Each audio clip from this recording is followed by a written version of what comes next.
Hello, and welcome to Hey Boomer. My name is Wendy Green, and I am your host for Hey Boomer. Hey Boomer is the podcast where we go beyond the surface, exploring the complexities of family relationships, maintaining our health, navigating caregiving, coping with divorce or widowhood, and embracing new relationships. It's the podcast that acknowledges the challenges and opportunities that come with aging with a compassionate and realistic approach. Today, Rob Schwartz and I are going to talk about providing assistance and comfort to a dying parent as their adult child. You may remember Rob from episode number 151, where he talked to us about his book, The Wisdom of Morrie, that he put together from his father's writing. My goal with this episode today is to help people think about the death of a parent as not only an ending, but as an opportunity for meaningful connection before they depart. While not everyone has this opportunity, especially in sudden losses, when we know the end is near, let's think about how we can seize the moment to connect and bid farewell. This episode came about because I had reached out to Rob just to check in, and we got to talking, and I told him that I was doing a series on caregiving, and he immediately offered that he would be willing to share his experiences of caring for his dad during the end of his life. I was so moved and grateful that he would be willing to share his challenges and opportunities with us that I thought if he could be so vulnerable, so could I. So I'm sure our experiences of the time with our fathers are different in many ways, and maybe there are some similarities. I hope this episode will provide comfort to any of you who are now facing the end-of-life journey with a parent. So be sure to grab your friends, tell them to join in now, where they can comment and ask questions live, or direct them to the podcast, which will be available on all podcast players by sometime tomorrow. But before we tackle this topic, I wanted to tell you why becoming a member of the Boomer Believers will be important to you. The Boomer Believers is a fabulous place to connect with one of our guests from each month. So what if you could speak directly to one of the guests, learn directly from them, and get to know others in the Hey Boomer community? Our next Boomer Believer virtual gathering is tomorrow, February 27th at 6:30 Eastern Time. And we'll be talking with Joy Laverde, who was our guest last week, and the author of The Complete Elder Care Planner and Who Will Take Care of Me When I'm Old. Lots of things to talk to Joy about. So you can become a Boomer Believer today for just $25 a month. You can go to buymeacoffee.com/heyboomer0413 and sign up now. If you sign up today, you will have been signed up in time to join us tomorrow for that important conversation. And one more thing. You really need to check out our sponsor, Road Scholar.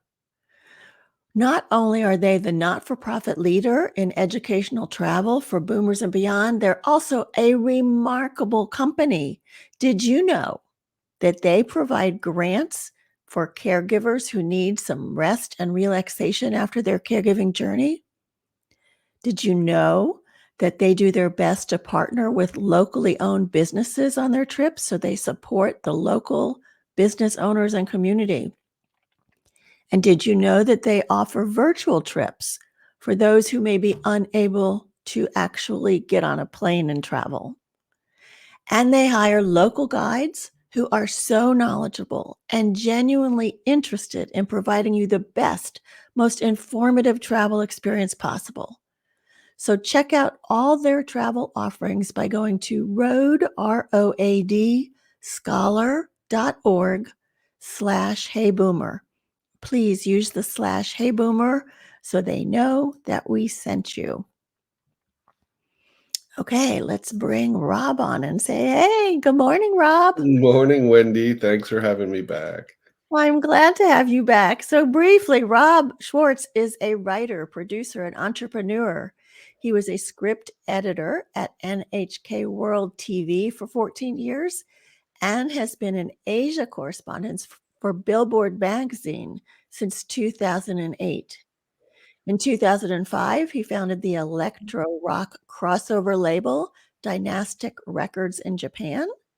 Rob produces feature films, invests in tech-based startups, and started a virtual concert creation platform called Mosh Pit. We know Rob as the son of Morrie Schwartz, who we learned about in Tuesdays with Morrie, and Rob's fabulous book that he edited, that his dad kind of put together, called The Wisdom of Morrie. Is a great book. I highly recommend it. Thanks, Wendy. I have to jump in just for a sec. It's my dad's book, right? This is a book written by my father. I edited it. I added an essay, but the manuscript was completely his. So it is really his book. I mean, I edited it, and I appreciate people calling it, my project, but it's my dad's book, with the Okay. wisdom of Morrie. Yeah. Thanks for clarifying that, Rob. And thank you so much for being generous enough to share with us some of the journey you had with your dad. And I'm going to share some of my journey with my dad. So I want to dive in. In preparation for this episode, I looked back on one of my journals that I kept while my dad was sick and under hospice care at his home. And it was really interesting to reread that journal. It's been 15 years since my dad passed. But let's start with you. Like, how did you find out about your dad being ill, and how did that journey start? Yeah. So, my father, as some people know, was always really active. He loved to dance. He loved to, movement and zipping around town, meeting friends and stuff. And in about maybe 93, probably, he started to feel like he had less energy and stumble a little bit. His legs weren't working very well, which was odd for us because, as I said, he was always so nimble and, energetic. And that took a lot of tests. It took a lot of tests and a lot of, doctors and stuff like that. And finally, in July of 1994, and I was there, um, we actually had a house call. Not that anybody does that anymore. A doctor came to our house, and I remember vividly sitting at the dining room table with myself and my mother and the doctor, and he told us that it was ALS and that Oh, my father had between 12 and 18 months to live, which was exactly accurate. He lived 16 months. So it was pretty crushing news because my dad had been relatively healthy. He hadn't been perfectly healthy, but he had been relatively healthy his whole life and very, very energetic. And, he was probably 76 or 77. Let me think. He would have been uh, 77 at the time of this news. But, we all expected him to have many years ahead of him, despite, the sort of things that were happening then. So it was pretty crushing news. In addition to that, I was living in Japan still. And in fact, I continued to split my time between Japan and Boston the whole time that he was ill. So that adds a wrinkle into the caregiving, but we'll get to that later. Um, so I was in from Tokyo, and I used to come for, weeks on end or even months on end. It wasn't like I just came for, 3 days or 5 days. It's a long trip anyway. yeah. But I mean, I would come for a very long time. So I was there for a substantial amount of time. But this was a really crushing blow. And it was actually really difficult this time to go back to Japan, Oh, I knowing bet. that now we had a limited amount of time. But as my father said at the time, and this has been repeated in different forums, including Mitch's book, Tuesdays with Morrie, my father didn't want my brother and I, or my mother even, to substantially change our lives, to drop everything and only care for him. Just care for him 24/7. That's not what he wanted. So I didn't leave Japan, though. As I said, I came back to Boston for very extended periods. I was still splitting my time between the two locations. Yeah, that must have been so hard, Rob.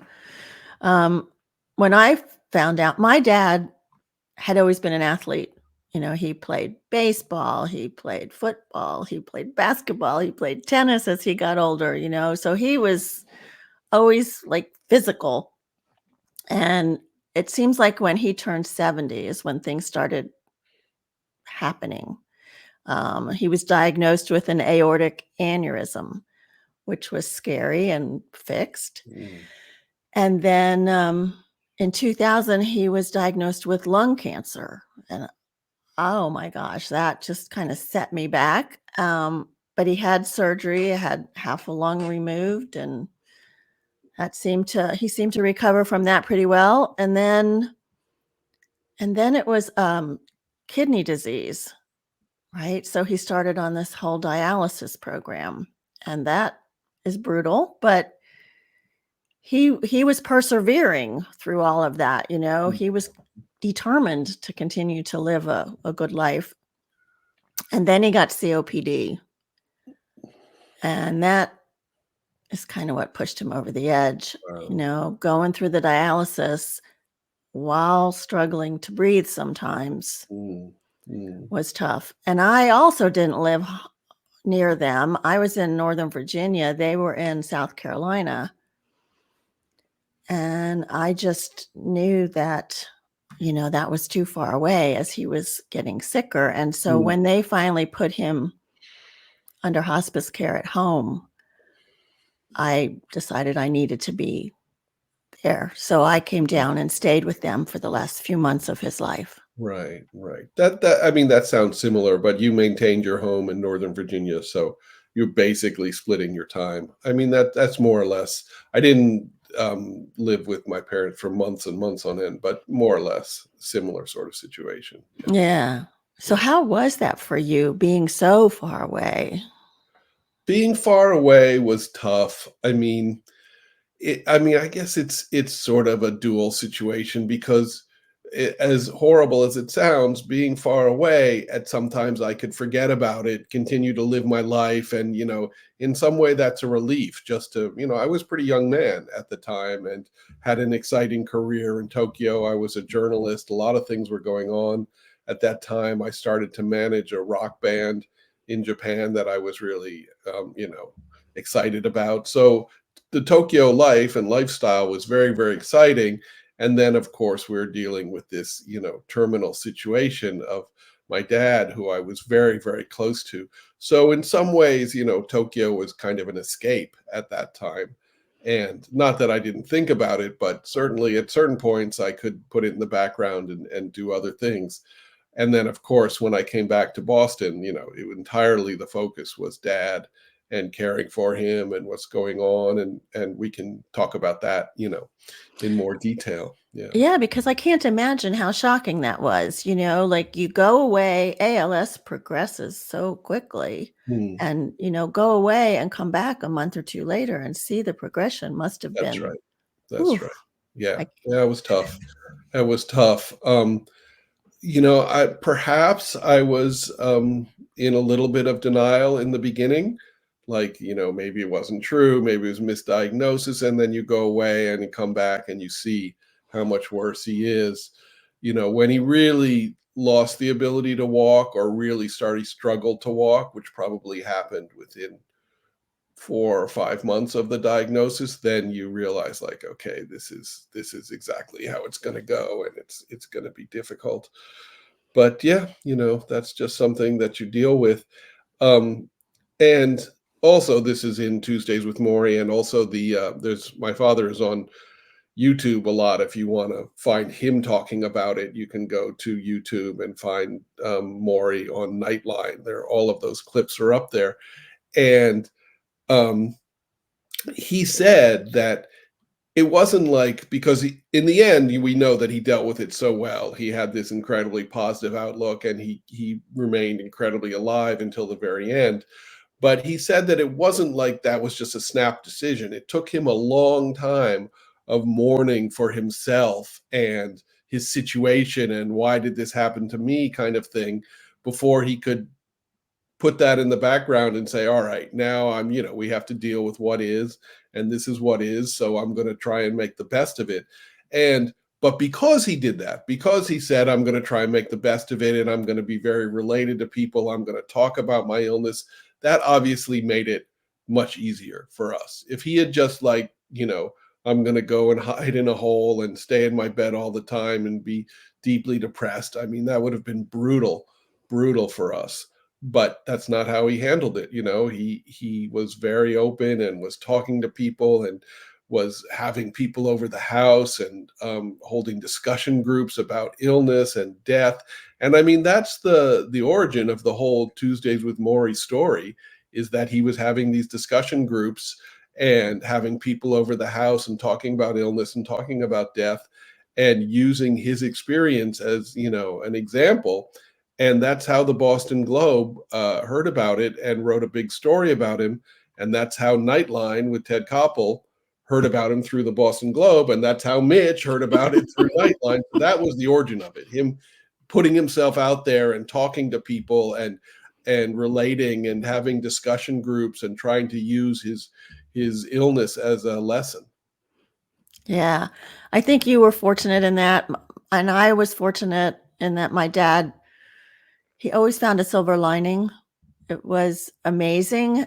Sometimes when I was with them, I would think, gosh, I hope I could be so positive and brave and such a great role model. Exactly. Yeah. When it's time, but he really did. And in fact, up until the end, I remember he was sitting up one day and he was writing and I was watching and I said, what are you working on, Dad? And he was writing a play. He had this desire to write a play that would be produced where they lived. And it was a musical. And, it's like still believing that he could still be productive and still give back to his community. Yeah, that's wonderful. Sorry. I think that's exactly the same attitude, that my father had, precisely. Yeah. And we could get into the sort of bigger, almost cosmic reaches of it. What's important is that you do what's meaningful for you. How it's received after you're gone or whatever, even while you're still here, that's beyond your control. Whether the play is performed or not performed or becomes a massive Broadway hit after he's gone, the way that Right. Tuesdays with Morrie became this massive book, that's out of your control. But, you put yourself out there in the world, you do what's meaningful for you, and you continue to, interface with the world to experience it and to offer things to it. And then, that's what you can do. That's the most that you can do. Yeah. So as their child, I remember when I decided to come down, so it was Christmas time and, he passed away in February. So I was there for a couple of months, but I remember being very anxious on my drive down, thinking, oh my gosh, what kind of shape is he going to be in? He's in hospice care now, for heaven's sakes. And he was calling me on my drive, Rob. He was calling me going, so when you get here, I'm taking you out to dinner. I'm like, Dad, relax, I'm just going to get there. Well, obviously by the time I got there, there was no way we were going out to dinner. He was exhausted, but it was very sweet. This is a very sweet memory. He said, The Wizard of Oz was on and he was lying in bed and he said to me, why don't you crawl up here in bed with me and we'll watch The Wizard of Oz together? I was like, oh, what a sweet way to start my stay with him. Yeah. Wow. That is beautiful. There's a lot of resonance actually with what you're saying and my story, some of which, you had the benefit of being able to talk to your father while you were coming back. I came back the final time was much closer to his death. And there was actually a huge amount of tension around it because I had to renew my Japanese work visa. And while your work visa application is in with the ministry, you can't leave the country. So I was waiting for them to approve my work visa so I could come to Boston. And my father was getting sicker and sicker. And I was petrified, of course, that he was going to pass before I would be able to get back to Boston. And I remember, calling up the ministry and going down to them and telling them the situation, and it finally came through. And I got there, weeks before he passed, but still, it was very, very tense. And Ugh. obviously, we weren't able to talk on the phone when I was coming because I was on an airplane and Right, like do a right. drive down. I'm impressed though, if you're talking about, oh, okay, you said it was 2000, so cell phones were Cell fairly phones. widely used. We Yeah, well, didn't have actually, by smartphones yet. We didn't have ri smartphones yet. That's no, 2000. you didn't, and you didn't have FaceTime, so you couldn't Right, talk to him, and right. yeah, It's just a actually, it was little flip 2000. phone, Yeah, but so you had a actually phone, which is great, yeah. Yeah. Well, it wasn't until 2008 that my dad really started going downhill, but yeah, we had cell phones. It was I 2000 see. when things started to Oh, I go see. So you did actually south. even have a smartphone in 2000, or you had the possibility of a smartphone. Yeah. Right, right. Yeah. But, and just one more thing, the resonance, this isn't when my father is sick, but this is just to let you know. So what you said was also kind of a thing that my father and I did when I was a kid. Not a tiny little boy, but probably like 10 or 11. My parents, for the last, I don't know, 10, 15 years of their marriage, or even more than that, I guess, had separate bedrooms. And we had this big house in Brookline, Massachusetts. This is before the house in Newton, and my father would stay up on the third floor. And mornings when I didn't have to go to school, so weekends or holidays, I would go up to the third floor because he would lounge in bed and read and stuff. I would go up to the third floor and get into bed with him in the morning, and Aw. we would just share some time together. We didn't have a TV in that room, but Yeah. just hang out. So that's a sort of cherished Those childhood are, aren't memory of they? mine. Special, special times, Yeah, yeah. yeah, So when you got there towards the end, I'm sure I know from the books that your dad had full-time caretakers too, right? Caregivers. But how did you and your mom participate and manage the balance of that? right, right. So there's a lot to say there. So first of all, this wouldn't necessarily be the end. So you realize that I came and went many times, and most of the caregiving that I did would not be right at the end. Because right at the end, he was so, ill that it was even impossible for him to move. And you Hmm. more or less had to be a professional caregiver, or, we had one there. Though I was just trying to think about it while you were talking, and I'm not sure. I'm sure that the caregiver was not there 24/7 Hmm. in most of the time. In the very last days, they might have been. I can't, but I don't remember them sleeping at our house. So this is my most vivid memory of caregiving for my father. And this wouldn't be the last weeks because that time was way too difficult. But there were many times over, it took as I said, it took a year and 2 months, right? It took about 14 months. So I spent a lot of time there, and there was a lot of caregiving over that period of time. And we had this is the house in Newton now, so it wasn't a three-story house. It was a ranch house, but my room was in the basement. And we had like a baby monitor in his room. And this is the sort of my most vivid memory because it was difficult. So I would be asleep, but I'm a pretty light sleeper. And he would, talk into the baby monitor like, oh, could you come up? I need Hmm. this or I need that, or can you help me do this? And so I would get up in the middle of the night and go and whatever it is, help him go to the bathroom or get him some water or whatever he needed. Hmm. And that's just a very vivid memory, 2, 3 a.m., hearing the crackle of the baby monitor and getting up. And Wow. it's a bittersweet thing, or at the time it was difficult because, it's really hard getting up in the middle of the night and you're tired. I'm sure every parent knows Yeah. that. But, Right. That's right. that's a whole nother story.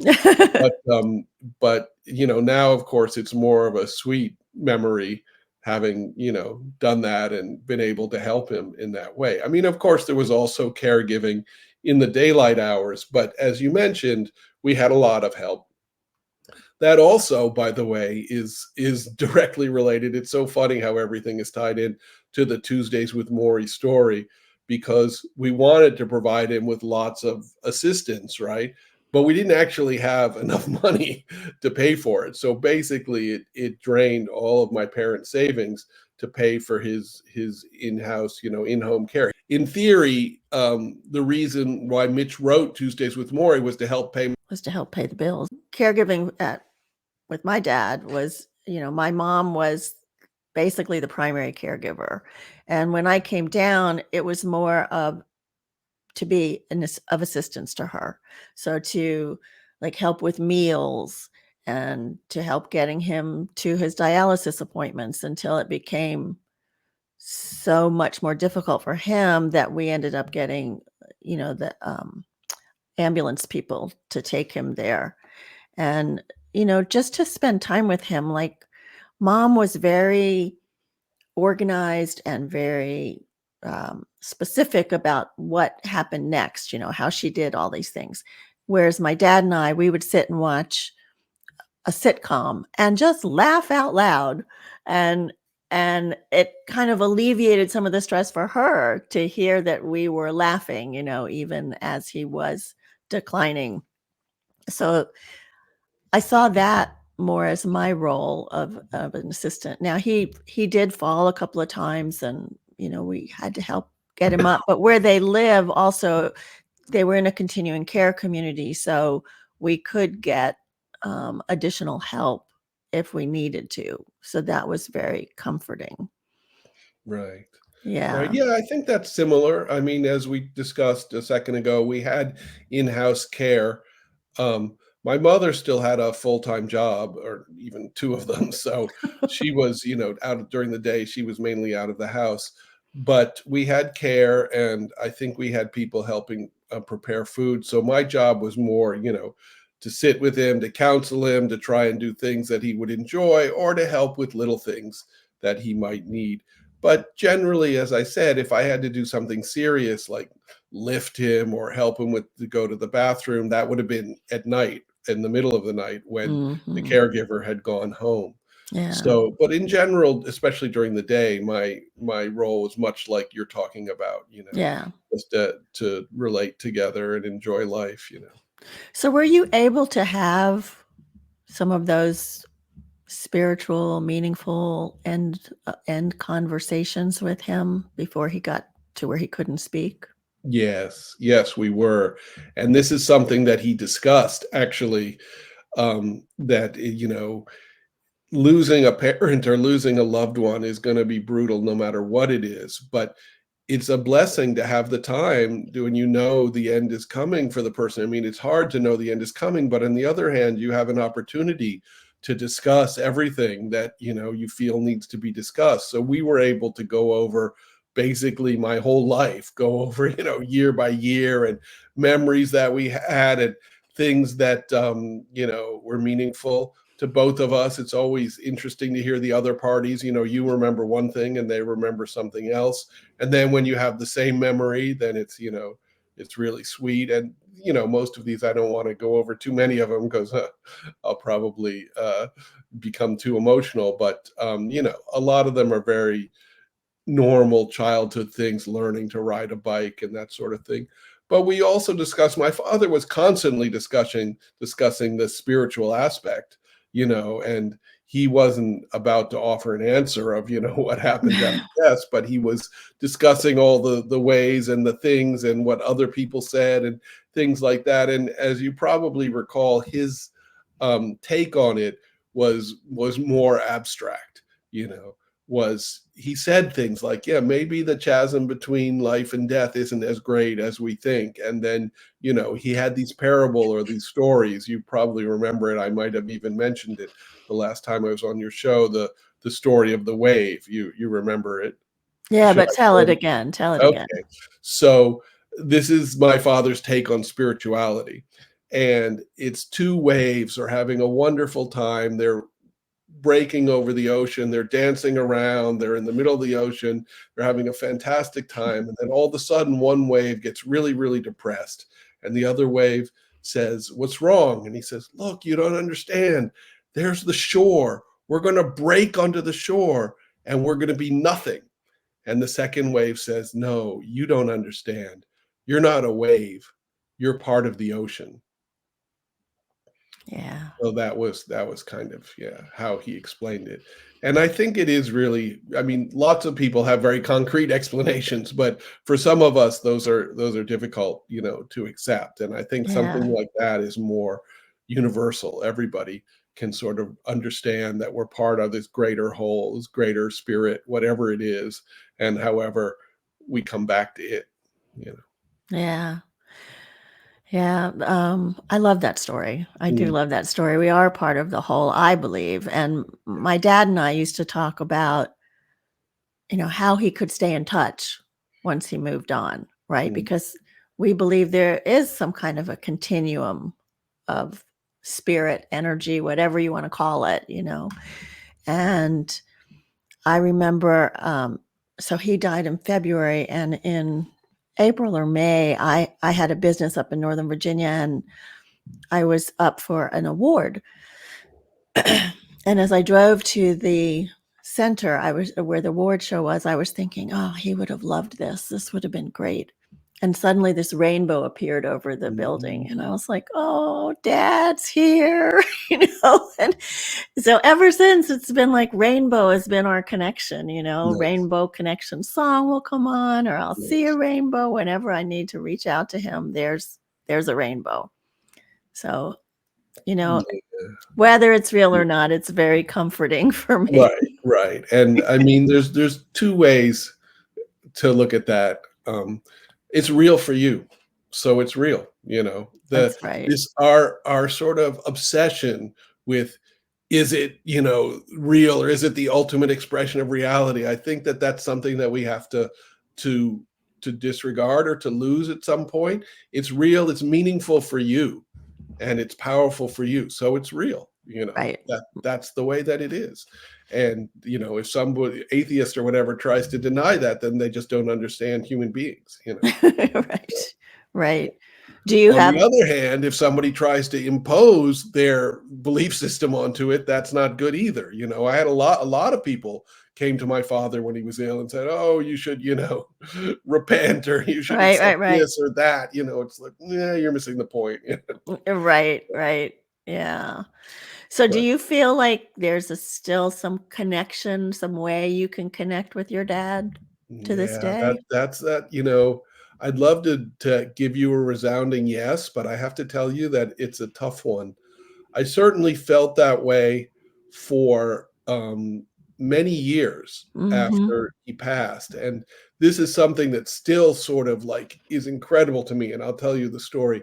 For many years after he passed, I used to have dreams that were so realistic that he was in the dream and we were talking, and it's one of those dreams that, you know, has a real reality to it. Like, I would think like, "Oh, you know, you didn't die." Like, I would be aware in the dream that he had Yes. actually, that we actually thought that he had died, and it was really like he was right there, and it was extremely realistic. You know how some dreams are not very realistic, you know? Of course, you also don't realize you're dreaming, but that's another. um, but this was incredibly realistic, and we would talk about all sorts of things. It was really like, you know, we were having an extended visit together, and then I would wake up and be really sad that it was just a dream and that I wouldn't be able to talk to him. And that went on for a long time. I mean, 6 or 7 years. But, you know, my father's been gone for, it'll be, you know, going on 29 years uh, It's a lot, yeah. this year. So, I mean, of course, I have wonderful memories and all of those things, but do I feel a connection to him, you know, as a being, as a spirit, as a person? Yeah, it's hard. It's hard to say, you know. I I hear what you're saying, and it's similar for me too, because I had this dream, this crazy dream. I had this dream that he didn't die, he moved to Florida. Mm, mm, mm, And I would talk to him like, "Why are you in Florida? Why don't you come mm, home?" mm, But, yeah. But, yeah, it's been 15 years for me, and it certainly is not as often. I mean, occasionally, like, I'll look at his picture or something, and I'll be like, "Oh, dad, did you know this and that?" But, yeah, it's not as intense, and I think, he has other things to do now. mm. Mm. It's kind of Yeah, I mean, I don't, offer those sort of metaphysical theories, but, it's just about, as I said earlier, I feel it's just about, what our experience is and how we feel about it. And I mean, obviously, I feel a strong connection in the sense of, emotional content, love for him and stuff, but actual communication with him as a person, yeah, I think that's maybe, yeah, fading, yeah. Yeah, Do yeah. you remember do you remember how you felt, how it was when he actually passed? Yeah, I mean, it like I said, it took a long time, and the last months, he was really in bad shape. There was a period where he couldn't walk, so, and then in the last week, actually, um, it affected his speech. So it was really weird. I mean, I tell this story and I feel kind of bashful telling it, but it's true.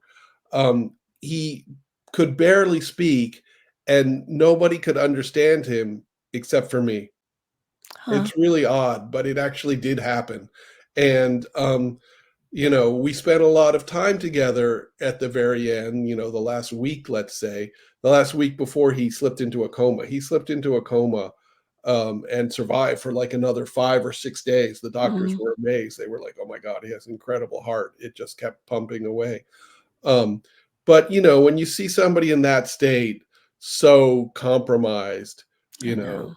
at I the know. very time of death, you're sort of ready to let go. Now, in as you well know, and as we've been discussing, in the immediate retrospect, the weeks and months, even years afterwards, you have this incredible, longing for him, this incredible, hole in your life.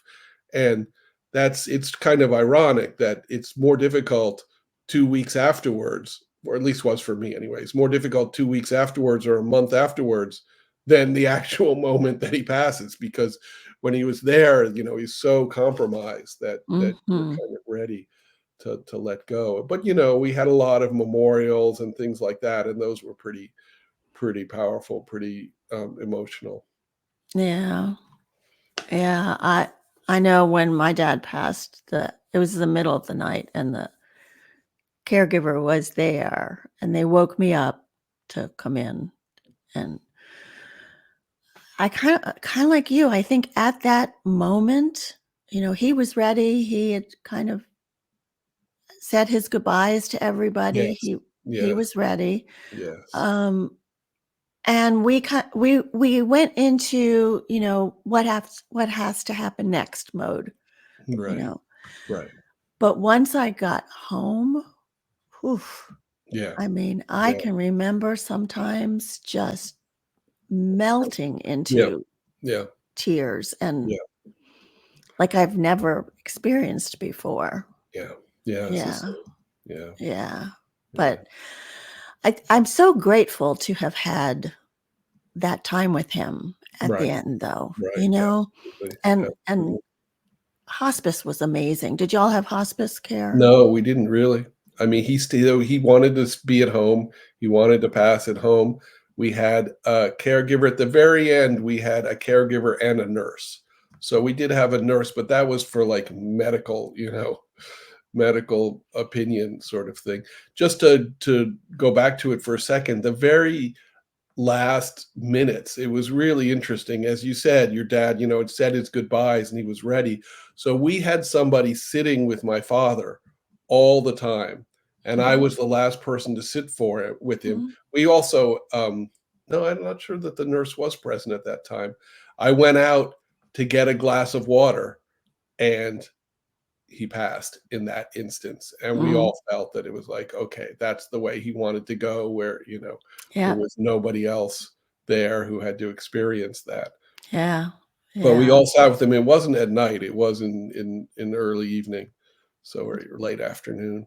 So yeah, we were yeah. all ready. Yeah, yeah. Well, I was grateful for hospice because they also had counseling, grief counseling afterwards, and so I was able to talk to them a lot after I got home, and, That was really helpful for Good, me. good. Really helpful. Yeah, Yeah.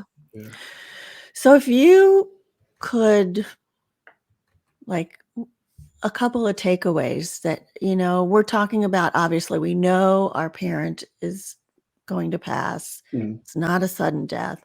What would you advise to yeah. somebody else that was going through this journey? Yeah. I mean, it's tough. Obviously, it's extremely difficult. So that's the first thing. Expect it to be extremely difficult. Whatever happened, whatever choices you make, it's going to be extremely difficult. There's not going to be any choice where you make where it's going to be like, oh, okay, that made it, so easy. Maybe easier, but not easy. And the second thing, and this goes right along with that, it's going to be difficult, is try and spend as much time with them as you can, no matter how difficult it is, because in retrospect, you're always going to feel like I had wish I'd spent more time with them. Everybody has said that. I've always felt that way. Even though I spend as much time with him as I possibly could, I always feel like, oh, I should have spent more time with him. I should have done this. So spend as much time with the person as you possibly can, relate to them as much as is comfortable for them and for you. But obviously you want to keep the lines of communication open as much as you can and talk and try. I mean, if they're it also depends on the other person, but if they're willing, try and recall happy times and memories that are important to both of you and stuff. It's you hold on to that for a lifetime if you can share that with the person at the very end. Yeah, I totally agree with that. Have those conversations. And like you said, they have to be willing too. But boy, that's a gift that you both get, It's a Yeah, gift to be able to have those conversations. And I absolutely. think the other thing for me, Rob, was I kept a journal about what was going on, and I'm so glad that I did that, Mm, and it was interesting to see some of the things, because I remember now it being a rare fairly positive, it last couple of months of his life. And yet when I look back in my journal, I see how tough it was. mm, mm. And so, I guess my way of coping has been to turn it into a more positive memory. Yeah, which is great, which is Yeah. fantastic. I think we all do that. We all put a positive spin on it, especially things that are this painful. We have to take some light. Yeah, For those of you who haven't read the book, The Wisdom of Morrie, first of all, Rob, so, so generous of you to share with us. This is a tough conversation, and sure, I sure. really appreciate that Oh, you. thank you. Well, it's an important conversation, and I appreciate you, bringing up the subject. So Thank you. And please get Morrie's you're book I'll that bring out that my Rob. dad's book.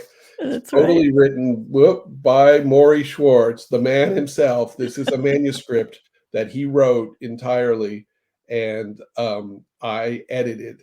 So it is entirely his words, and it's about living and being vibrant, especially while you age in life. So it really is suitable for everybody. But of course, your audience, who are, all Mhm. of us have passed a certain number and are thinking of how what we're going to do with our life. I think there's a tremendous number of good pieces of advice here. We had a whole podcast about it once before, so We people can go did. back and listen to that if they're interested. But it's available everywhere. You can go on my website and see. It's basically available everywhere, bookstores, online shopping. They don't like me to say the name of the online retailer, but it's there. And the one thing that I ask people, I don't know, maybe some of your listeners have looked at the book or have it. If you have it and you like it, please write a review either on Goodreads or Barnes and Noble or Amazon. Write a review because it's really important. It really helps get the word out. And I really am trying to let people know about this book because I really think it can help people. There's so much in there that is really valuable advice and information. And as you know, my father was so open-hearted and he has so much empathy for people that it really streams through this book as, his ideas on perhaps how you can, live a more fulfilled life or be more vibrant or be more connected to people. I mean, he was a social psychologist. That was his field. So that's basically what his whole focus of his life was, how Yeah. we connect with other people. Well, it's a beautiful book. Thank you. So go to the website, wisdomofmorrie.com, That's right. and get the And book. people can also reach out to me there if you want to make contact with me. There's a get in touch page, and we respond to everybody who writes to us. So. Yeah. So loved seeing all the comments today. Let me encourage you to join us tomorrow by becoming a Boomer Believer. Go to buymeacoffee.com/heyboomer0413. Every month, we're going to have a new guest visit us. And please go support our sponsor, roadscholar.org/heyboomer. Great trips. I'm going to Quebec this summer, so that's going to be fun. Nice. And next week, our guest will be Ellen Belk. She'll be the final guest in our series about caregiving. And Ellen is a recognized expert in aging and dementia care, and she's passionate about her work and has intimate experience with long-distance caregiving. And that's going to be what we talk about. How are you going to care for somebody when you're not living close by? Like Rob and I, we both had that experience, and there are many choices and many ways to deal with that. So check out next week and join us with Ellen Belk. Thank you, Rob, so much. Thank you, Wendy. This has I been a enjoyed it. very meaningful experience. Me too. Me too.